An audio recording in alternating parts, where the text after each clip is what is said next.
my dear lovely students, and warm welcome to all. Our today's topic is natural gas. तो बच्चों आज हम natural gas के बारे में पढ़ेंगे। ये नेचुरल गैस एक इम्पॉर्टेंट फॉसिल फ्यूल है। क्यों इम्पॉर्टेंट है? क्योंकि इसका आज के दौर में हम बहुत ज़्यादा इस्तेमाल करते हैं और इसको ट्रांसपोर्ट करना बहुत इजी होता है। पाइप्स के ज़रिए इसको ट्रांसपोर्ट किया जाता है। इस नेचुरल गैस को हाई प्रेशर के अंडर स्टोर किया जाता है, जिसे कि कंप्रेस्ड नेचुरल गैस कहते हैं। तो बच्चों सीएनजी की फुल फॉर्म क्या होती है? Compressed natural gas.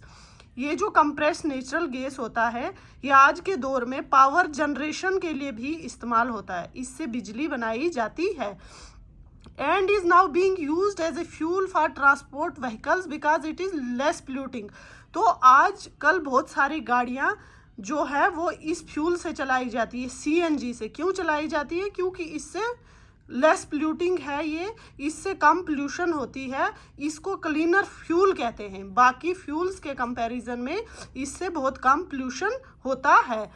इसकी advantage, great advantage of CNG is that it can be use directly for burning in homes and factories where it can be supplied through pipes. और इसका एक बहुत बड़ी एडवांटेज क्या है? इसको हम डायरेक्टली घरों में बर्निंग के लिए यूज़ कर सकते हैं। फैक्ट्रीज में इसका इस्तेमाल किया जा सकता है और इनको पाइप के ज़रिए सप्लाई किया जाता है।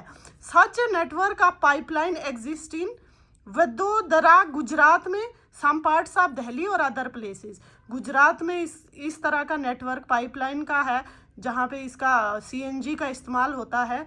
दिल्ली में और कहीं जगहों पर, बहुत सारी जगहों पर इसका इस्तेमाल होता है। नेचुरल गैस का इस्तेमाल नंबर ऑफ केमिकल्स और फर्टिलाइजर्स, इससे बहुत सारे केमिकल्स और फर्टिलाइजर्स बनाए जाते हैं। इंडिया में इसका बहुत बड़ा भंडार है। ये हमारे देश में कहाँ कहाँ पाया जाता है? त्रिपुरा, राजस्थान, महाराष्ट्र और कृष्णा गोदावरी डेल्टा में ये पाया जाता है।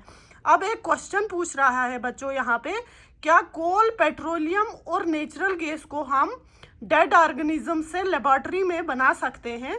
नो, नहीं, क्योंकि इनकी फॉर्मेशन एक वेरी स्लो प्रोसेस है। इसको बनाने में कहीं हजारों करोड़ों साल लगते हैं, जो कि लेबोरेटरी में हम ऐसी कंडीशंस नहीं बना सकते, ऐसी कंडीशंस नहीं क्रिएट कर सकते, इसलिए इसे हम लेबोरेटरी में नहीं बना सकते।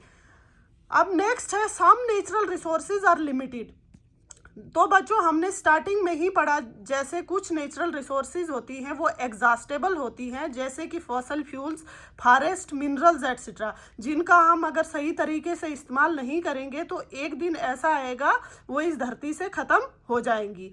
तो जैसा कि आप जानते हैं कोल और पेट्रोलियम फॉसल फ्यूल्स हैं, इनके बनने में हजारों करोड़ों साल लगते हैं। इनको फ्यूल्स में, डेड ऑर्गेनिजम्स को, डेड वेजिटेशन को फ्यूल्स में कन्वर्ट करने के लिए कहीं हजारों साल लगते हैं।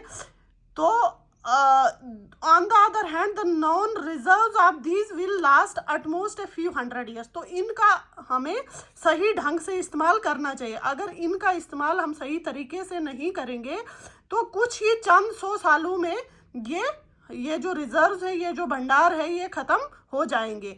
और दूसरी, इसके अलावा इन फ्यूल्स की जब बर्निंग होती है तो एक मेजर काज है एयर पोल्यूशन का। इससे हवा में बहुत ज़्यादा पोल्यूशन होती है। इनके इस्तेमाल ग्लोबल वार्मिंग से भी जुड़ा हुआ है। तो बच्चों ग्लोबल वार्मिंग क्या होती है? जब अर्थ का टेम्परेचर इंक्रीज होता है तो उसे क्या बोलते हैं? Global warming. क्यों होता है अर्थ का टेम्परेचर इंक्रीज? जब हम इन फ्यूल्स को जलाते हैं, इनका इस्तेमाल करते हैं, तो इनकी बर्निंग से कार्बन डाइऑक्साइड गैस प्रोड्यूस होती है। ये कार्बन डाइऑक्साइड गैस की वजह से धरती का टेम्परेचर इंक्रीज होता है, जिसे क्या बोलते हैं? Global warming. तो इसलिए ये ज़रूरी है इन फ्यूल्स का हम ढंग से इस्तेमाल करें, जिससे क्या होगा कि हमारा इन्वायरमेंट बेटर रहेगा, ग्लोबल वार्मिंग का रिस्क कम हो जाएगा और इनका ये लंबे समय तक इनका हम इस्तेमाल कर पाएंगे।